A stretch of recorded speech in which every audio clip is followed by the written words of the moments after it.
So hello everyone, this is Gaurav भैया। Guys, आज की वीडियो में मैं आपको जो पत्र लेखन है ना, वो मैं आपको प्रॉपर तरीके से आपको समझाने वाला हूं। चाहे आपका औपचारिक पत्र हो चाहे आपका अनौपचारिक हो, दोनों का जो प्रॉपर फॉर्मेट है वो मैं आपको इस वीडियो में बताने वाला हूं। साथ में मैं आपको ये भी बताऊंगा कि वो ऐसी कौन कौन सी चीजें जहां पे बच्चे ना मतलब मान के चलो मिस्टेक करते करते हैं। सारी चीज मैं आपको इस वीडियो में प्रॉपर तरीके से समझाने वाला हूं। और साथ में मैं आपको पिछले साल के टॉपर बच्चे की जो आंसर शीट है ना, वो भी मैं आपको दिखाऊंगा, ताकि आपको पता चले कि जो टॉपर बच्चे होते हैं ना, वो अपने पेपर में पत्र को किस तरीके से लिख के आते हैं, और उससे ना आपको बहुत सारी चीजें सीखने को मिलेगी। तो चलो वीडियो को स्टार्ट करते हैं। तो जो चीज आपको सबसे पहले समझनी है ना, वो है आपका फॉर्मेट। देखो यार, जो आपका एग्जामिनर होता है ना, उसके पास इतना टाइम नहीं होता कि वो आपका पूरा पत्र मतलब बहुत ज्यादा डिटेल में पढ़ेगा। वो सबसे पहले क्या चीज नोटिस करता है कि इस बच्चे ने जो फॉर्मेट है ना, क्या वो सही लिखा है। तो तुम्हारे पत्र का जो फॉर्मेट है ना, वो आपका सही होना चाहिए। अगर आपका पत्र का फॉर्मेट गलत है और आपने बाकी सारी चीजें सही कर रखी है, आपने बॉडी सही लिखी हुई है, अगर आपने मतलब सारी चीजें आपकी सही है, लेकिन अगर आपका फॉर्मेट गलत है ना,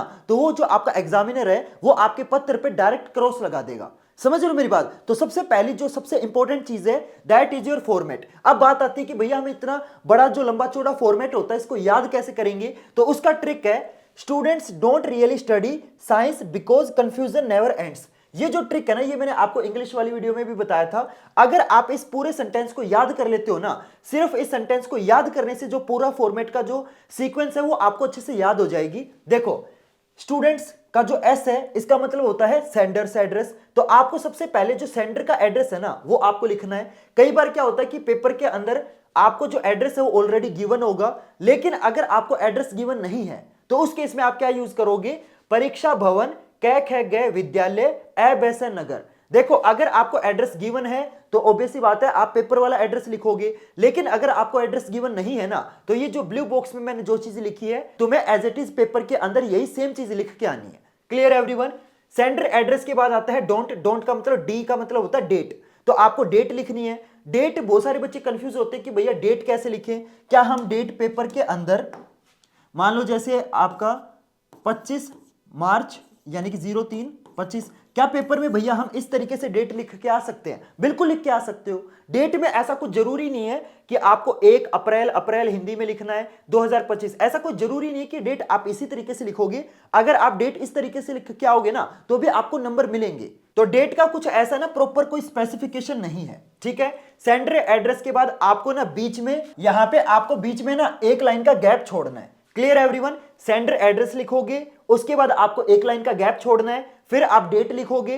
डेट के बाद आपका रियल से आर से मतलब रिसीवर्स एड्रेस। तो आपको यहां पे अपना एड्रेस लिखना है, जिसमें आप क्या लिखोगे? सेवा में अध्यक्ष महोदय, न्यायपालिका कार्यालय, रोहतक। ठीक है, तो आपको इस तरीके से एड्रेस लिखना है, ठीक है। इसके बाद फिर से देखो, डेट के बाद भी आपको एक लाइन का गैप छोड़ना है, रिसीवर्स एड्रेस के बाद भी आपको एक लाइन का गैप छोड़ना है। इसके बाद आपको सब्जेक्ट लिखना है, यानी कि विषय। अब जो आपका विषय होगा ना, ये आपको सिर्फ और सिर्फ 4 या 5 वर्ड के अंदर ही लिखना है।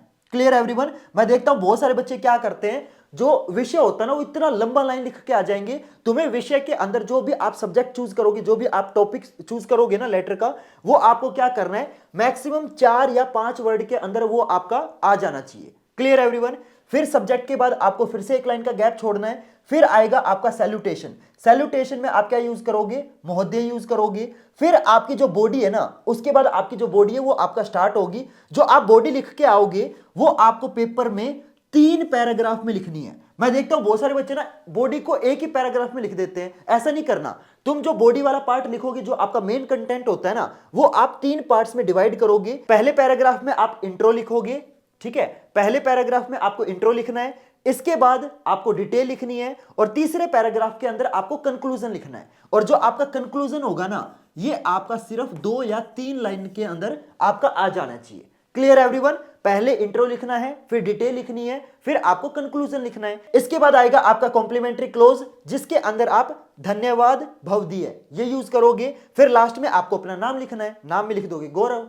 Clear everyone? ये आपके पूरे औपचारिक पत्र का फॉर्मेट है। इस फॉर्मेट को याद करने का जो शॉर्ट ट्रिक है वो मैंने आपको बता दिया। तुम्हें सिंपल इस सेंटेंस को याद करना है। इस सेंटेंस से पूरे सीक्वेंस को है ना आप अच्छे से याद कर पाओगे। Clear everyone? एक और चीज बता देता हूं, हर वर्ड के बाद यानी कि सेंडर एड्रेस के बाद, मतलब हर सेक्शन के बाद है ना, तुम्हें एक लाइन का गैप छोड़ना है। ठीक है, ये बहुत ज्यादा इंपॉर्टेंट है। और जो आप बॉडी वाला पार्ट लिख के आओगे, ये आपको 3 पैराग्राफ में लिखना है। Clear everyone? ये आपका औपचारिक पत्र का फॉर्मेट है, ठीक है। अब मैं आपको ना टॉपर बच्चे की आंसर शीट दिखा देता हूं ताकि आपको समझ में आए कि जो ये टॉपर बच्चे होते हैं ना, ये अपने आंसर शीट के अंदर जो लेटर है ना वो किस तरीके से लिख के आते हैं, जिसकी वजह से जो एग्जामिनर है वो उस बच्चे को पूरे नंबर दे देता है। वो आपको समझाता हूं। तो जैसे कि आप देख सकते हो, इस बच्चे ने सबसे पहले क्या लिखा, परीक्षा भवन एबस विद्यालय कैखेगा नगर, जो कि मैंने आपको बताया था। अगर आपको एड्रेस गिवन है तो आप सेम एड्रेस लिखोगे, लेकिन अगर आपको एड्रेस गिवन नहीं है ना तो आप ये यूज करोगे।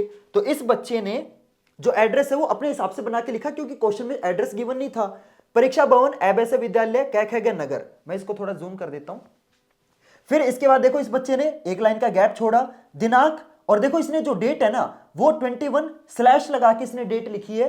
तो डेट के ऊपर ऐसा कोई फिक्स नहीं है कि डेट आपको इसी तरीके से लिखनी है, जैसे आप डेट लिखना चाहो लिख सकते हो। लेकिन एक चीज का ध्यान जरूर रखना, अगर आप मंथ लिख रहे हो ना तो वो जो मंथ है वो आपको हिंदी के अंदर लिखना है। ऐसे मत करना कि मान लो जैसे आप अप्रैल का महीना लिख रहे हो तो APRIL इंग्लिश में नहीं लिखना, अप्रैल को आप हिंदी में लिखोगे, जैसे मैंने यहां पे आपको लिख के दिखाया, ठीक है।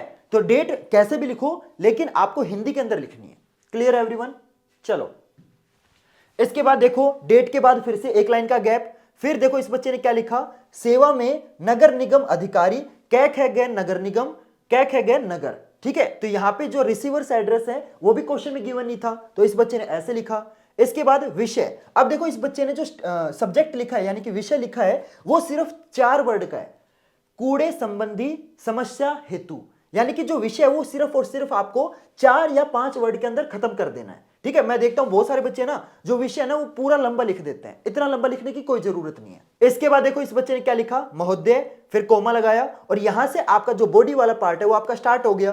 तो देखो ये बच्चे ने इंट्रो में लिख दिया, ठीक है। तो 4 लाइन में बच्चे का इंट्रो आ गया और ये आपका पहला पैराग्राफ हो गया। फिर बच्चे ने दूसरे नए पैराग्राफ उस बच्चे ने बनाया जिसमें उसने पूरा मेन कंटेंट लिखा है, जो कि 2, 4, 6, 7, 8 लाइन के अंदर बच्चे ने पूरा डिटेल में लिखा है। इसके बाद बच्चे ने 2 लाइन के अंदर जो कंक्लूजन है वो लिख दिया। तो बच्चे ने देखो यहां पे क्या किया, एक पैराग्राफ इंट्रो का बनाया, दूसरा पैराग्राफ डिटेल का बनाया, और तीसरे पैराग्राफ में उसने जो कंक्लूजन है वो आपका लिख दिया। Clear everyone? इसके बाद फिर से आपको एक लाइन का गैप छोड़ना है बॉडी के बाद, फिर आएगा आपका धन्यवाद लिखो या फिर सह धन्यवाद लिख दो, आपकी मर्जी है। इस बच्चे ने सह धन्यवाद लिखा है, फिर भवदीय, और लास्ट में आपको अपना नाम लिखना है। Clear everyone? तो ये एक बच्चे की आंसर शीट है। फिर मैं आपको दूसरे टॉपर की आंसर शीट दिखाता हूं। यहां पे देखो बच्चे ने क्या लिखा, गोपाल निवास एबस नगर। यहां पे आपका एड्रेस ऑलरेडी गिवन था तो इस बच्चे ने एड्रेस लिख दिया, दिनांक लिख दी, सेवा में नगर निगम एबस नगर, तो यहां पे बच्चे ने रिसीवर्स एड्रेस लिख दिया। फिर विषय में देखो इस बच्चे ने क्या लिखा, सुंदर पार्क बनाने के लिए धन्यवाद करने हेतु। आई नो इसने थोड़ा सा जो विषय वो लंबा लिख दिया है, लेकिन कोशिश ये करना कि जो आपका सब्जेक्ट है ना वो आपका छोटा हो। दूसरा जो सब्जेक्ट है ना वो कभी भी आपका 2 लाइन के अंदर नहीं आना चाहिए, जो आपका सब्जेक्ट होगा वो सिर्फ आपका 1 लाइन के अंदर खत्म हो जाना चाहिए। क्लियर? इसके बाद महोदय, और यहां से बच्चे ने पहला देखो इंट्रो लिखा, फिर बच्चे ने दूसरा पैराग्राफ बनाया जिसके अंदर डिटेल लिखी, एंड लास्ट में बच्चे ने कंक्लूजन लिख दिया, और लास्ट में देखो धन्यवाद, भवदीय, और लास्ट में अपना नाम लिख दिया। Clear everyone? तो ये हो गया आपका औपचारिक पत्र का फॉर्मेट, जो कि मैंने आपको अच्छे से समझा दिया। अब मैं आपको ना अनौपचारिक पत्र का फॉर्मेट बताता हूं, क्योंकि देखो आपके पेपर के अंदर औपचारिक और अनौपचारिक दोनों में से कोई भी आ सकता है, तो आपको ना दोनों का जो फॉर्मेट है वो आपको अच्छे से याद होना चाहिए। तो अब मैं आपको अनौपचारिक पत्र का फॉर्मेट बताता हूं। तो जैसे कि देख सकते हो ये आपका ना अनौपचारिक पत्र है। तो देखो अनौपचारिक पत्र में आपको सबसे पहले क्या लिखना है, आपको एड्रेस लिखना है। जैसे देख सकते हो यहाँ पे क्या लिखा हुआ है, A64 विकासपुरी नई दिल्ली पिन कोड, ठीक है। ये आपको स्टार्टिंग में एड्रेस लिखना है। इसके बाद आपको डेट लिखनी है, यहाँ पे डेट नहीं लिखी हुई, चलो मैं लिख देता हूं 12 अप्रैल। अप्रैल आपको हिंदी में लिखना है, जो कि मैं ऑलरेडी आपको बता चुका हूं, ठीक है। इस तरीके से आपको डेट लिखनी है। इसके बाद देखो अगर आप अपने से किसी बड़े को पत्र लिख रहे हो, मान लो आप अपने चाचा को लिख रहे हो, मामा जी को लिख रहे हो, बुआ को लिख रहे हो, फूफा को लिख रहे हो, अगर आप किसी बड़े को पत्र लिख रहे हो ना तो आपको क्या यूज करना है, आदरणीय चाचा जी, सादर चरण स्पर्श, ठीक है। अगर आप किसी बड़े को लिख रहे हो तो आपको इस तरीके से यूज करना है। जैसे देखो यहां पे क्या लिखा हुआ है, आदरणीय चाचा जी, सादर प्रणाम भी यूज कर सकते हो या फिर सादर चरण स्पर्श भी आप यूज कर सकते हो, ठीक है। मान लो अगर आप किसी या तो सेम उम्र वाले को लिख रहे हो या फिर आप किसी कजन को लिख रहे हो, छोटे भाई बहन को लिख रहे हो, तो आप क्या यूज करोगे, प्रिय भाई या प्रिय बहन, मतलब डिपेंड करता है किसको लिख रहे हो, सह प्रेम नमस्कार, ठीक है, तो आपको ये यूज करना है। अगर किसी बड़े को लिख रहे हो तो ये यूज करोगे, किसी छोटे को लिख रहे हो तो आप ये यूज करोगे। ठीक है, तो यहां पे देखो चाचा जी को लिखा जा रहा है, तो यहां पे क्या यूज हुआ है, आदरणीय चाचा जी सादर प्रणाम। बाद में आपको बॉडी लिखनी है, जो कि मैं आपको ऑलरेडी बता चुका हूं। बॉडी में आपको सबसे पहले क्या यूज करना है, इंट्रो लिखना है।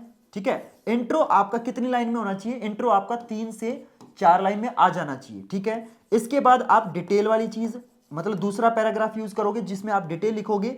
जो डिटेल वाली चीज है ना, वो आपकी 6 से 8 लाइन के अंदर आ जाना चाहिए। इसके बाद लास्ट में आप लास्ट पैराग्राफ में आप कंक्लूजन लिखोगे, और ये जो कंक्लूजन होगा ना, कंक्लूजन आपका 2 से 3 लाइन के अंदर खत्म हो जाना चाहिए। क्लियर है एवरीवन? तो ये आपका बॉडी का फॉर्मेट हो गया, और लास्ट में आपको क्या लिखना है, आपका भवदीय, और आपको लास्ट में अपना नाम लिखना है। Clear everyone? समझ में आया? तो ये आपका अनौपचारिक पत्र का फॉर्मेट है। लेकिन अगर मेरे से आप पूछोगे कि भैया पेपर में औपचारिक आने के चांसेस है या फिर अनौपचारिक आने के चांसेस है, अगर मैं पिछले कई साल के पेपर का पैटर्न नोटिस करूं ना, तो यार मैं अपने एक्सपीरियंस से ये चीज बता रहा हूं, मेरे को ऐसा लग रहा है कि इस साल है ना आपका औपचारिक पत्र आने के ज्यादा चांसेस हैं। लेकिन देखो, आपको तैयारी ऑब्वियस सी बात है दोनों की करनी है। मैं ये नहीं बोलूंगा कि भाई सिर्फ औपचारिक करो, लेकिन हाँ मैं आपको ये बोलूंगा कि देखो तैयारी दोनों की करना। लेकिन इस बार मेरे को पर्सनली ऐसा लग रहा है कि आपका ना औपचारिक पत्र आ सकता है। अब मैं आपको ना लास्ट में एक और चीज बता देता हूं। अगर आप में से कोई बच्चा ऐसा है जिसको अभी भी व्याकरण के अंदर या फिर राइटिंग सेक्शन में कोई भी दिक्कत है ना,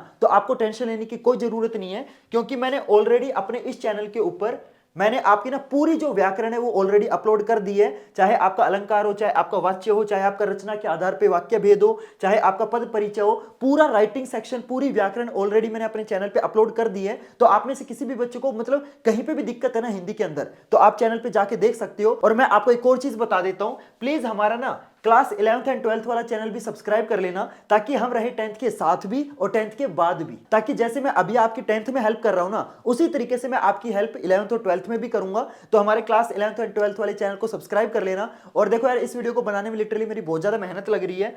मतलब सुबह के 3:15 हो रखे हैं, मतलब रात के 3:15 बोलूं या सुबह के 3:15 बोलूं, समझ नहीं आ रहा। मेरे को ऐसा लग रहा है कि पेपर तो तुम्हारे चल रहे हैं पर मेहनत मैं कर रहा हूं। तो यार इतना तो बनता है, प्लीज वीडियो को लाइक कर देना, चैनल को सब्सक्राइब कर लेना। और अगर आपको व्याकरण या फिर राइटिंग सेक्शन में कोई भी दिक्कत है ना, तो क्लास 10th वाले चैनल पे मैंने सारी वीडियोस अपलोड कर रखी है, तो आप यहां पे जाके देख सकते हो। तो चलो गाइस, मिलते हैं फिर अगली वीडियो में नए टॉपिक के साथ। तब तक के लिए good bye and have a nice day.